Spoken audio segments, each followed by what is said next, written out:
7, just a preliminary budget hearing for the Mississippi State Port Authority. Hey, John, how are you doing today? I'm very good. How are you, Senator?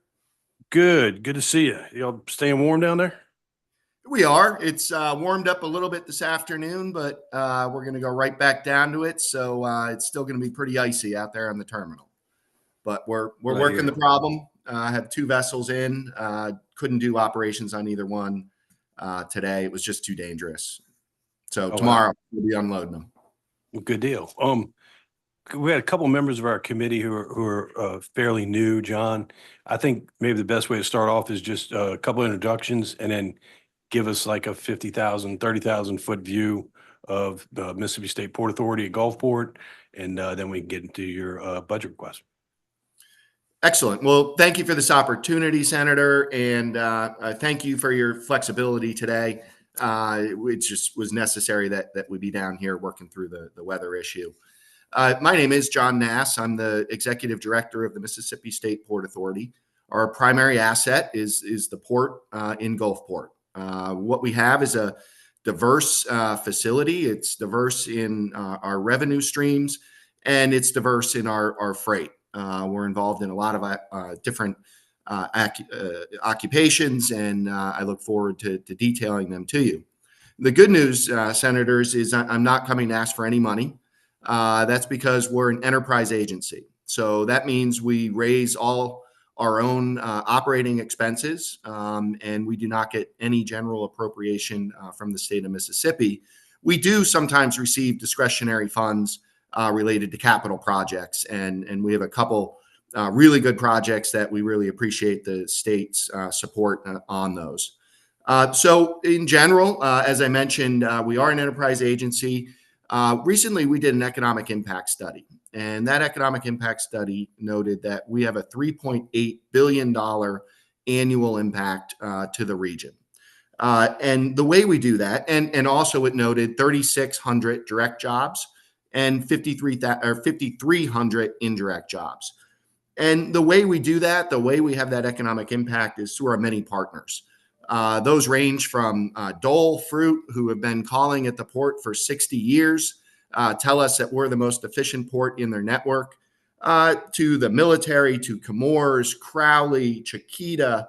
And then more recently, we've gotten into the blue economy. So we have some new partners there with the University of Southern Mississippi. We recently completed the Wicker Center, which is housing NOAA's uncrewed vessel operations all over the world. If you ever have an opportunity to come down and get in there, I know, Senator, you've seen a lot of it, but it's really cool. They have basically pilots, captains of vessels, driving vessels in the Great Lakes in Alaska from Gulfport on the 4th floor of that building. And we believe that's the future. And the drone and autonomous vehicles is something we're really doubling down on, not just with the University of Southern Mississippi, not just with NOAA, but private sector manufacturers. So we're very proud of our partnership with Ocean Aero. We were able to track them along with many other partners to build their headquarters on our terminal. And they currently are employing about 65 high-tech jobs, and they're selling their product, the Triton, to primarily the U.S. Navy, but also to industry. Hess Oil and Exxon are customers of theirs, where they use those drones to examine pipelines so you don't have to put human beings out there. We also are partnered with Ports America. We recently, they're a stevedore, so that's essentially the folks that unload the vessels, that hire the labor and maintain the equipment. And we were able to sign a $43 million deal with Ports America to occupy a vacant terminal. They are going to put serious investments in there. The most noticeable one will be a new crane. So when you're driving into Gulfport in about 6 months from now, you will see a 4th large gantry crane on our terminal, and we believe working a vessel to make our port more efficient and more competitive. So our strategic plan laid out a number of goals. I would say the first and foremost of them is a deepening and widening project. When we do your typical SWOT analysis and we look at our strengths and our weaknesses, clearly our biggest weakness to be a competitive port is the depth of our channel. At 36 feet, it works fine for the size vessels we're bringing in, but it doesn't recognize the future growth and the size of vessels. So deepening and widening is critically important to us, but it's also a very hard project to move through the system. I am proud to say that we are currently about halfway through a feasibility study with the U.S. Army Corps. Overall, this is going to be at least 8 years from beginning to end, more likely a little longer than that. But recently, the Army Corps selected 46 feet as our preferred depth. That's exactly where we want to be. It basically means right now we're bringing in vessels that are about 3,500 TEUs. It'll mean we'll be able to bring in 9,000 TEU vessels. What that means is more work for our ILA labor, more direct jobs, more economic impact.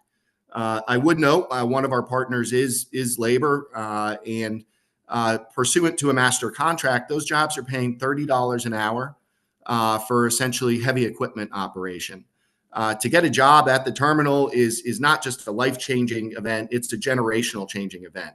And recently you might have heard of some negotiations between labor and the ship owners, and ILA as a result of those negotiations is earning a 60+% raise over the next 6 years. So these are some of the highest paying blue collar jobs in America. And one of our goals is to grow those. But we also employ a host of other folks and a host of other activities ranging from high-tech manufacturing to truck drivers to folks that are working for Dole and Chiquita. Our primary mainstay product right now is green fruit. To put that in context, we are importing bananas, pineapples that are supplying the entire middle of the United States. So both Dole, Chiquita, their product is reaching north to Chicago, west to Texas, east to Georgia, and basically the entire middle of the United States. Dole alone is bringing in about 2 billion individual bananas every year. So that goes to one of our strengths, which is velocity. It's the speed of moving product. Our COO, who's on the call, once told me that, John, there's a difference between a container of bananas and a container of couches, because 10 days later, the couches are still couches. So our entire operating theory is to move product very, very quickly. We advertise our lack of congestion, and that's a focus and a strength we're focusing on. So we're very excited in a few weeks to announce a new product that is a new service with Mexico.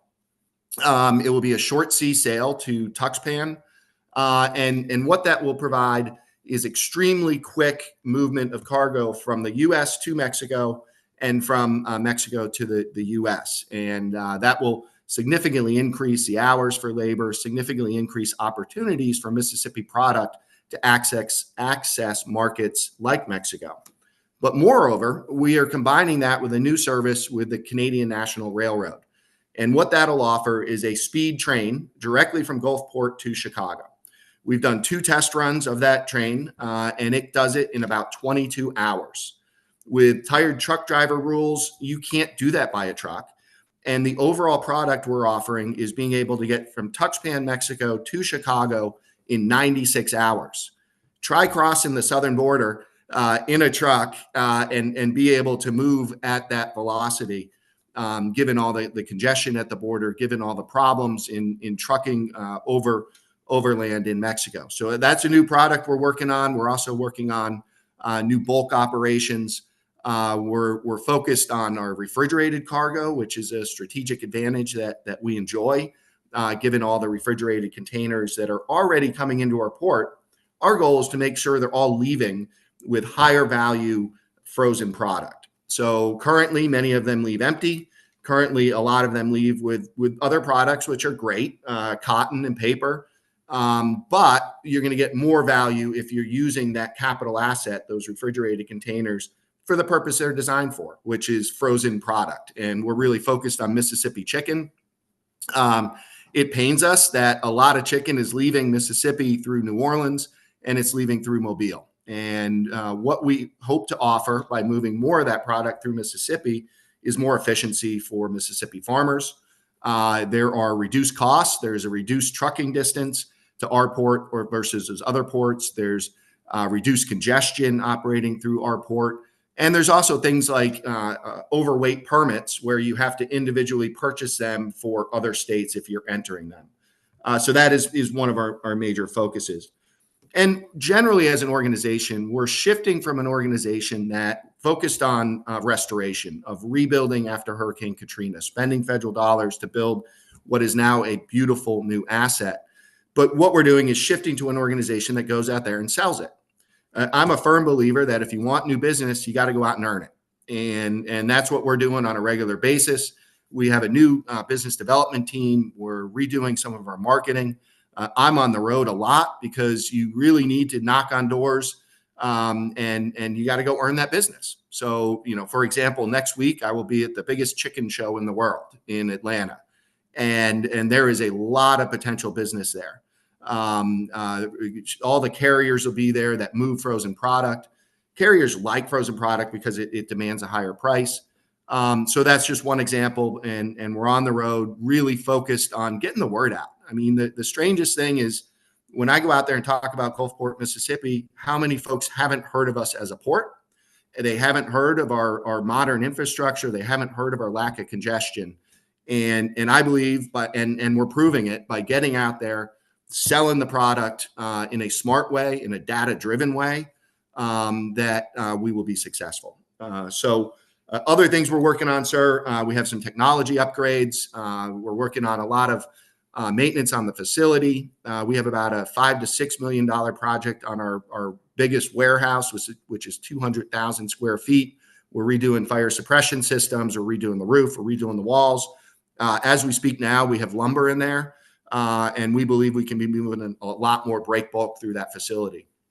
So I think I might have gone on a little more than the high level description you asked for, but we do get very excited about the opportunity that we have for Mississippi at this port, and that the economic driver that we've proven to be, but more importantly, the potential to be even more. Thank you, sir. Thank you, Mr. Nass. Are there any questions for Mr. Nass from the committee? If you want to go. Thank you, Mr. Chairman.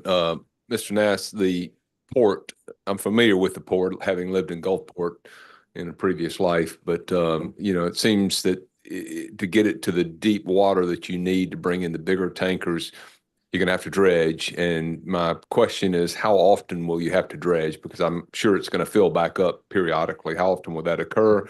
How much does it cost? And how freely will the Corps give you the permits to do that? In a nutshell, you can be quick on those. Yes, sir. We're in a process that takes 8 to 10 years to get authorized to a deeper depth of 46 feet. As far as our maintenance dredge, currently the Army Corps dredges once a year. That ranges from about 9 million to 11 million. That is covered by the federal government. And that's what it means to be a federally authorized channel. We are responsible for right in front of our piers. I think it's 100 yards or 100 feet off our piers. And we do regular maintenance on that. We got a little behind on that. So this year we did one that cost about $5 million to do that maintenance dredge. But maintenance of that channel is core to what we do, core to maintaining our asset. Mr. Nass, I was looking through the presentation that your office sent over, and there were a couple of items on there that expenditures that were well, it was encouraging to see. They were old projects, but it looks like maybe there's some movement on them. One of them being the Port Connector Road. Can you comment? Yes, sir. Is that project going to be going forward? We're still working through that. What that project is the first mile from the port essentially up the road, and it's meant to ultimately connect with a project on the books to have a special dedicated road from I-10 to the port. I believe that second project is quite a ways down the road, pun intended, and might be a little ways off, but we are currently in negotiations with NARAD about expending that grant. In our capital projects, there are a lot in there that we aspire to, that we are seeking federal funds to fund. And so I can't promise we're going to do every one of those projects. Those are the ones we'd like to do, but many of them we still need to go out and secure funding for. Understood. All right. Any other questions from the committee?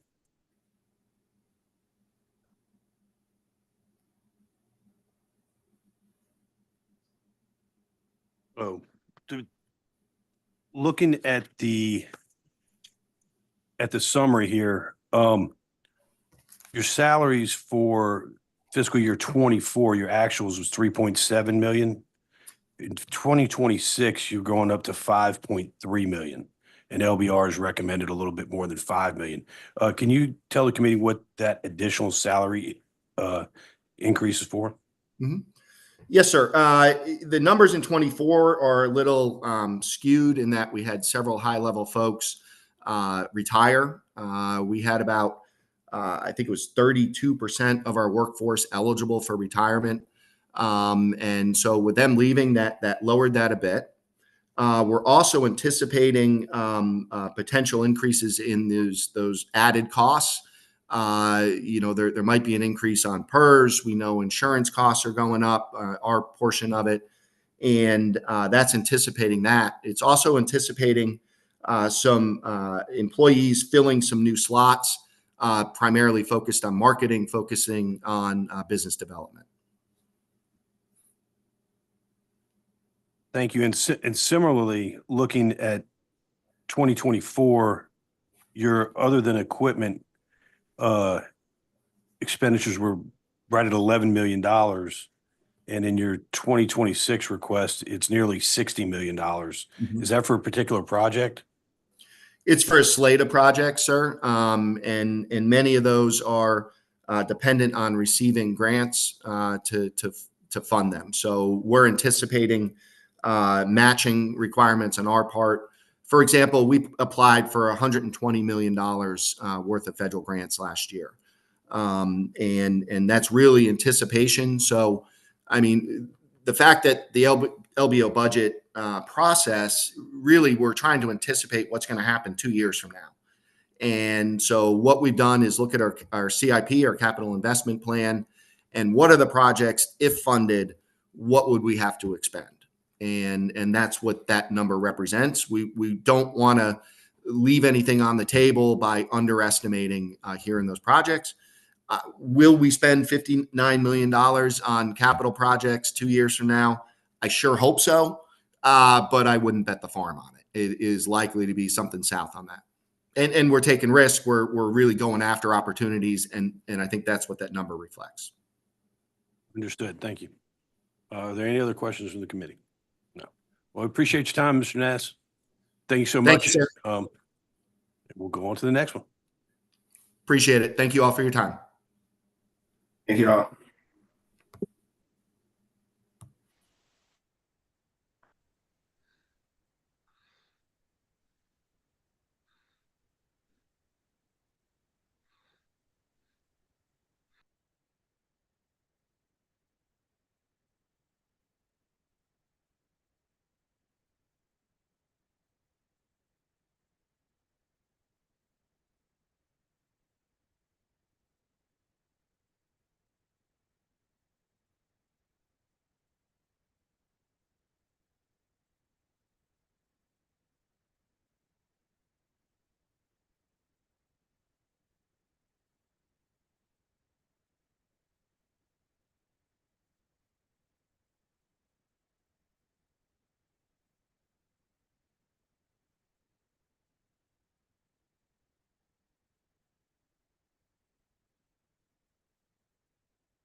So this, we ready to roll?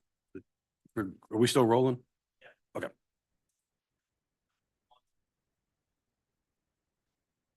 So this is Senate Subcommittee number 7 with the Pearl River Valley Water Supply District. Mr. Choate, I know we met just a few moments ago. I think it'd be helpful if maybe a few introductions on the record, and then give us a little bit of overview of the Pearl River Valley Water Supply District before we get into your budget. Yes, sir. Thank you, Mr. Chairman. My name is Adam Choate. I'm the Executive Director of River Valley Water Supply District and of the lake itself. You're out of battery. Batteries. Back on. Thank you. Of course, everybody knows about the reservoir. It's about 34,000 acres. It has been there since the legislature passed the act in 1958, came into being in 1965, the lake did, and the gates have been open since then. The lake is about 34,000 acres. Today, it's probably about 33,000 acres. And all of the land that we manage is about 50,000 acres. And we have about 12,000 acres of forest land that we have to manage. Of course, we've been decimated the past year, like everybody else has, because of all the dead trees. And a lot of that, we did not plan to spend that, but we've had to spend about $600,000 in the past year. But our main priority is to get water to the city of Jackson.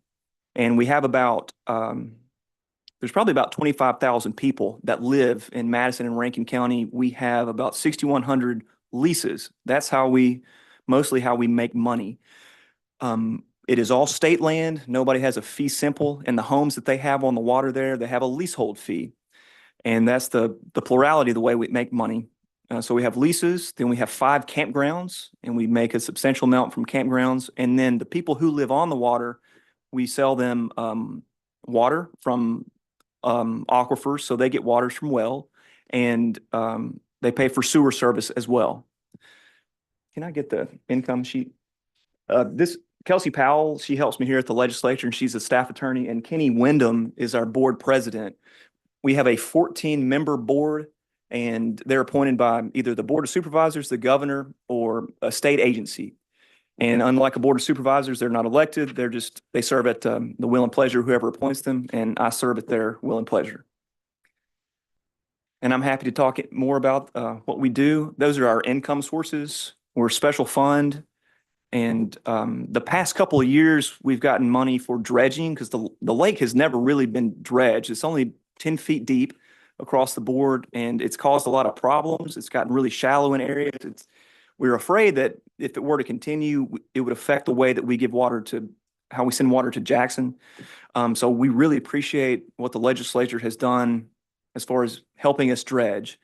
And that's one of the funding requests that we're making. Just if we could have money just to finish out the current contract we have, that's $1 million. The office I sit in every day used to be an old farmhouse before the lake was built. And last year we made the case, we asked for money to start on a new office and get authority from the legislature to build one. So we are building a new office on the Rankin County side of the lake. We started it, it's going great. We estimated it would be $8 million, but the lowest bid came in at $5.5 million. So that's what we signed. So we think it'll be about $4 million to finish it. And my board asked me to request that much, but we're happy with anything. It's just something that we don't want to have to do, but we're at that point. The other funding request that we're asking for is the spillway gates are 10 giant Tainer gates, and that's how we control what goes out of the reservoir. It's not meant for flood control, but at any given time we probably have about 2 feet of capacity, but that we imagine it probably needs about $4 million worth of full repairs. We have found a grant that would pay for a study to show us what all needs to be done. We've applied for it, haven't heard back, but it's 65-35. 35% of that study would be $400,000, and so we're asking for $400,000 for the spillway gate study. I think it was was it December, November with DEQ.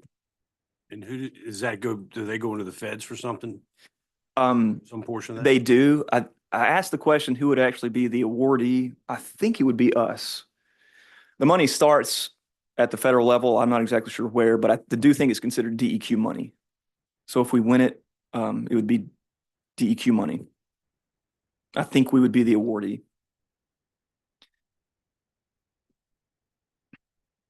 Because of the past couple of years, we've aggressively tried to tackle some of these problems. We got a new water well, which we really appreciate. That was 2.3 million. As far as our special fund authority, I'm asking for it to be increased just because we're aggressively trying to go after grants.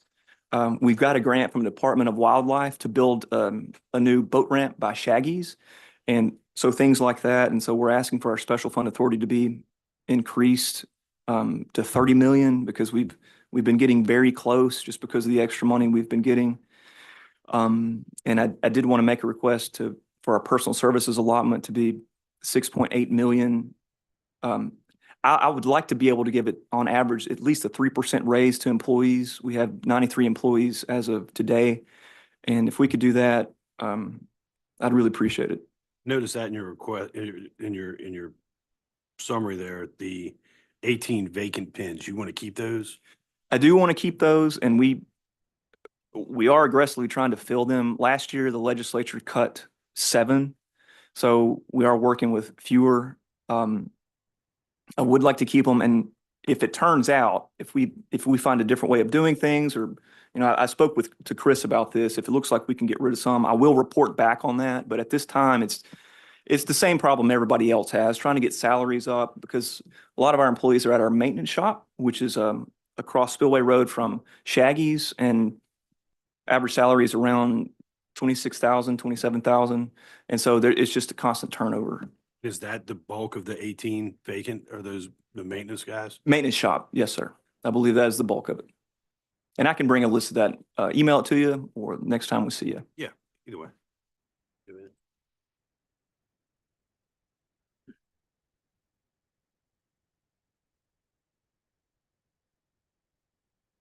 As far as the capital expense funds, are y'all gonna request a reappropriation or have y'all Yes. spent all of those? I've talked to Chris about that. So in 2023, we got $2.3 million for a drinking water well, and we were very excited about that. The well is finished. The giant generator that powers it when the electricity goes out has been on back order since we built it. So that's the only thing that we're waiting on. And that may not get here before July 1st. So we'll probably ask to reappropriate that.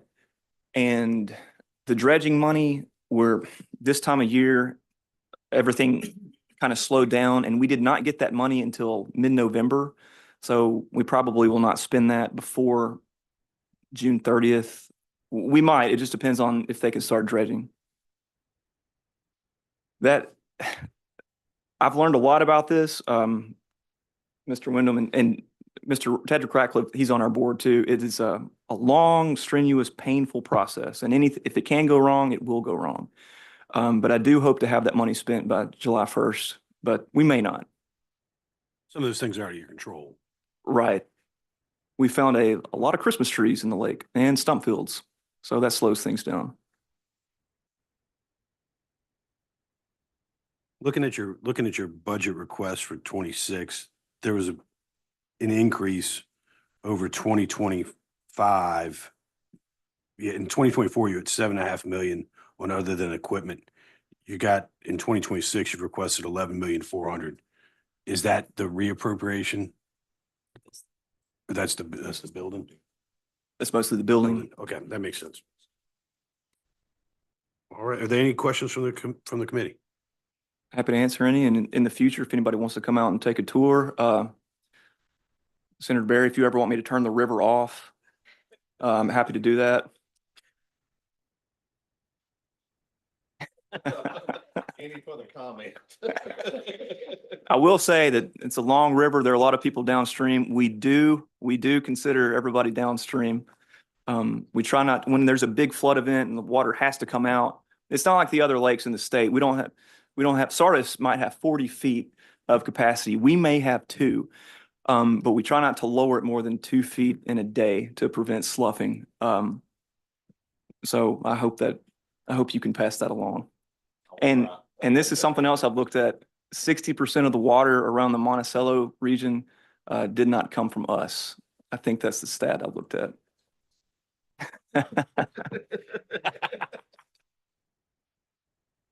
Wasn't me.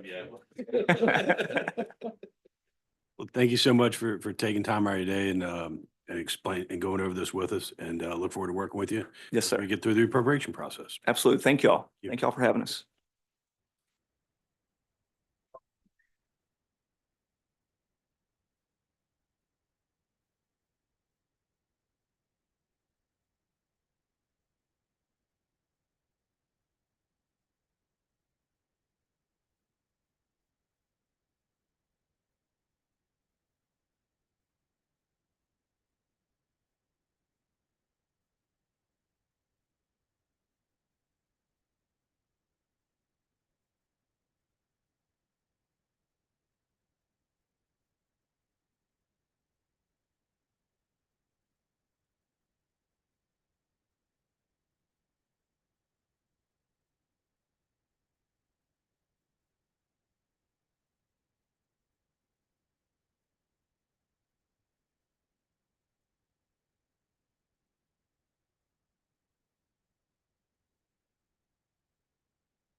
Fourth list text. I was in my room.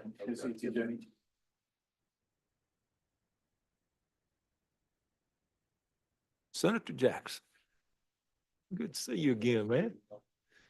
We hadn't seen you since the DeSoto County Roundtable. Everything good up your way? This is a preemptive strike. I don't mean to slide them over, but that's a little handout that we'll kind of use. Reggie, we talked to, sir?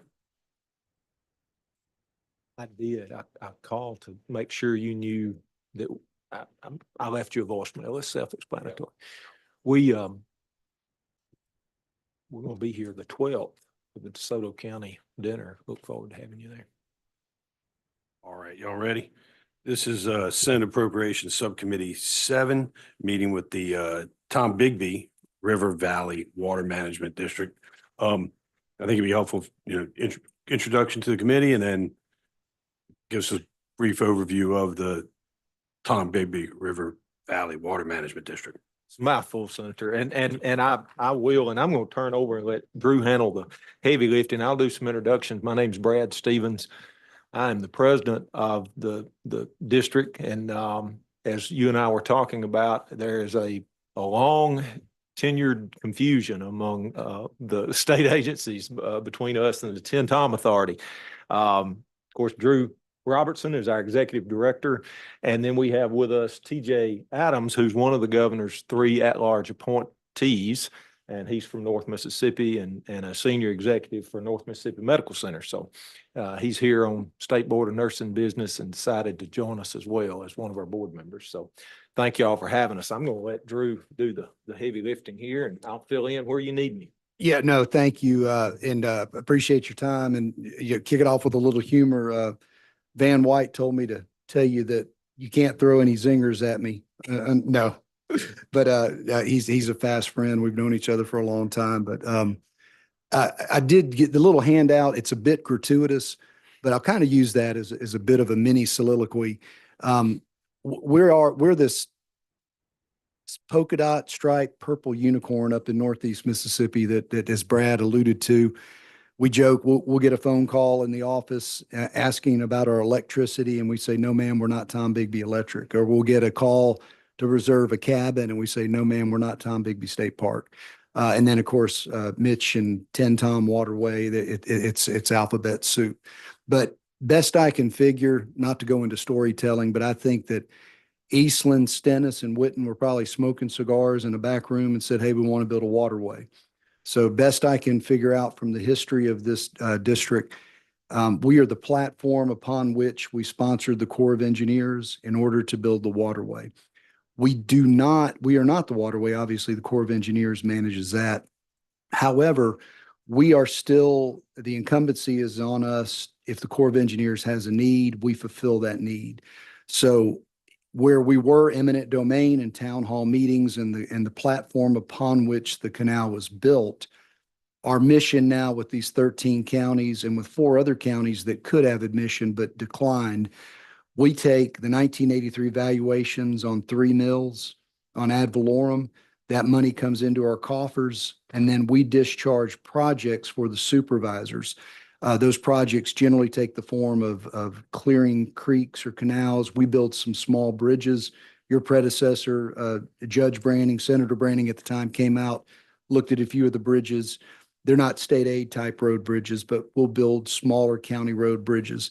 The uniqueness about what we bring to the fight is that we can go on private property. So whereas the supervisors have to stay in the right of way with a temporary easement, an approved project, and an agreeing landowner, we can come in and we can try to abate any depreciation of land value or lost farmland. Not to go into more than I understand, but when the waterway was built, as I understand it from some of the smart aquatic folks, you now have tributaries and water coming out of this region in a more rapid fashion than you did. So the old timers will walk through Mud Creek and go, this was 2 feet deep when I was a boy. Now it's 20 feet because the Saltillos of the world now have more asphalt rooftop. And so all the water is now coming into in one area. It's isolated.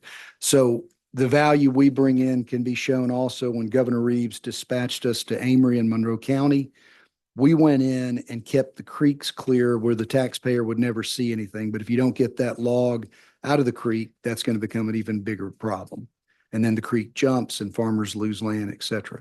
So at the end of the day, to land the plane on a little introduction, what I really like about the value is every penny that we get from the taxpayer comes straight to us, and we put that right back into the county. So we're not an earmark, but it's almost like the old earmark pre-John McCain. It was when you could actually take $1 and a bureaucrat didn't tell you how to spend that dollar. That dollar went right to the taxpayer. So that's what makes it a lot of fun. We have 17 employees. I'm included in that mix. But we do try to place an emphasis on creating a place where our people enjoy coming to work, exercising the SEC2 initiative, trying to incentivize pay and performance. Our 12 crew members, they're modern day cowboys. They're artisans out there with an excavator and a bulldozer. And I'm a private sector kind of guy, but I'm gonna tell you what, they can do it lickety split better than anybody I've ever seen. Get in and get a project done and give value to the taxpayer. So not trying to dazzle you with anything. That's kind of a once around the map there, just to give you a little background about who and what we are and kind of the evolution of what we do now. All right, appreciate that. Are there any questions from the committee?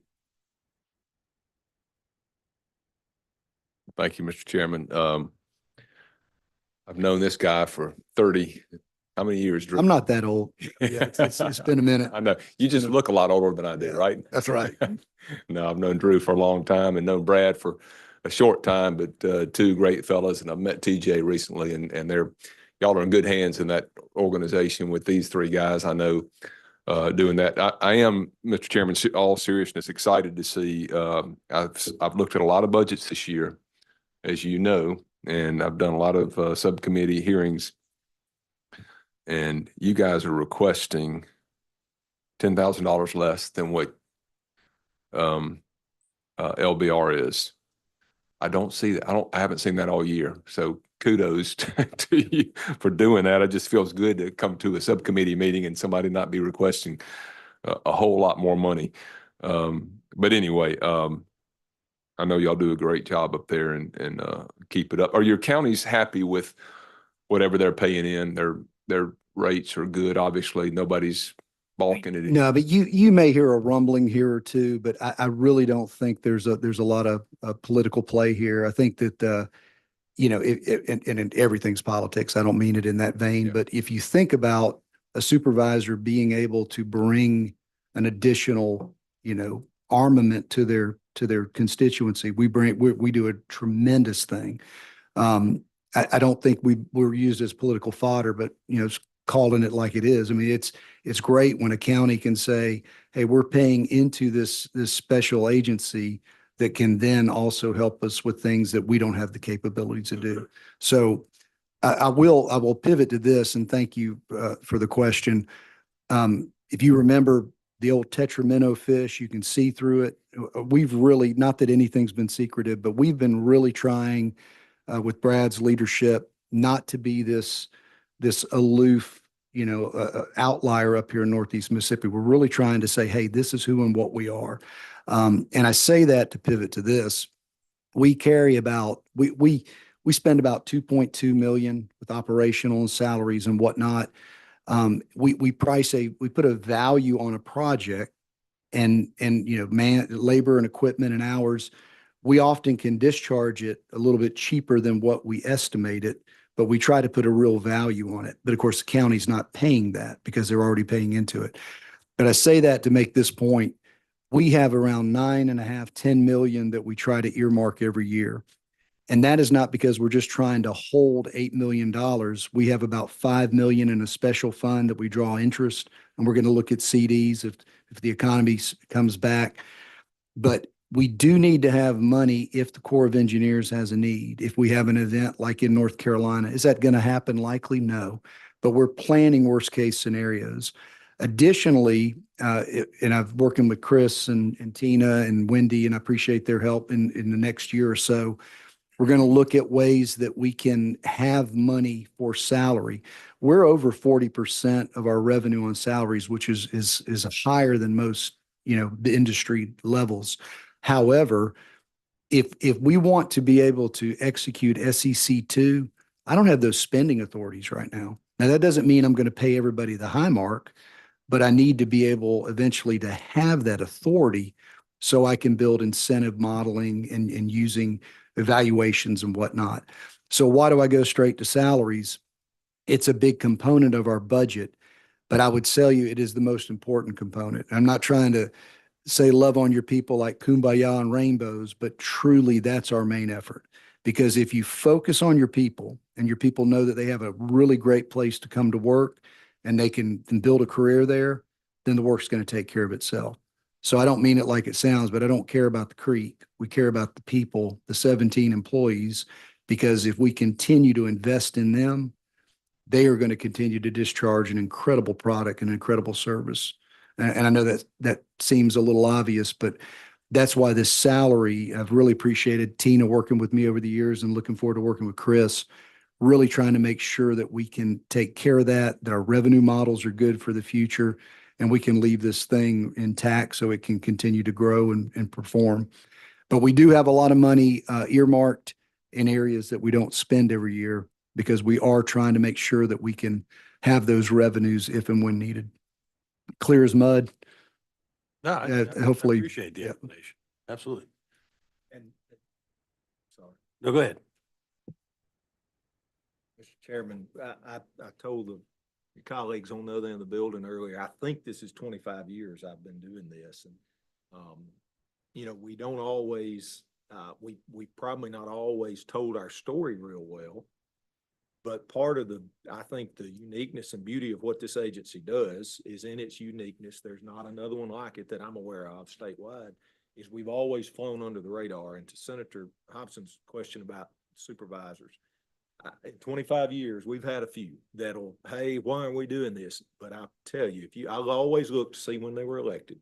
If we give them about 6 months and they realize what we bring to the table, in very layman terms, not near as eloquent as our director is, we're here to make the supervisors, 65 of them, look like heroes with private landowner, because we can go on private land and do something that nobody else can. As to the salary piece of that, you know, it's my understanding we have adhered and complied with state personnel boards, whatever that an acronym is. I think I was guilty of calling it R2D2 one time, but we've, you know, and if any of y'all are in the construction or have any knowledge of the construction business, grubbing creeks out, they don't make a machine with a grubbing head. A lot of times our guys are in a bucket of an excavator with a chainsaw. Mm-hmm. A lot of times they're waist deep going through water in August. So I promise you that the personnel board's matrix still is far below what those guys are worth. But to his point, we had a little issue keeping people. And for fear of sounding like my daddy, you just can't get anybody to work anymore, Briggs. I mean, people just don't want to work like that. So Drew's done an excellent job of molding our personnel expense to match not only state personnel board, but also to try to keep people. Our board's really pleased with that.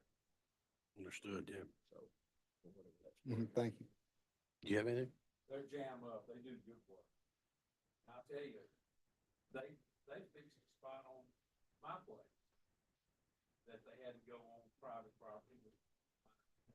And just like he was telling you, waterway, my father-in-law's got a creek that goes down through James Creek, and it's gotten huge.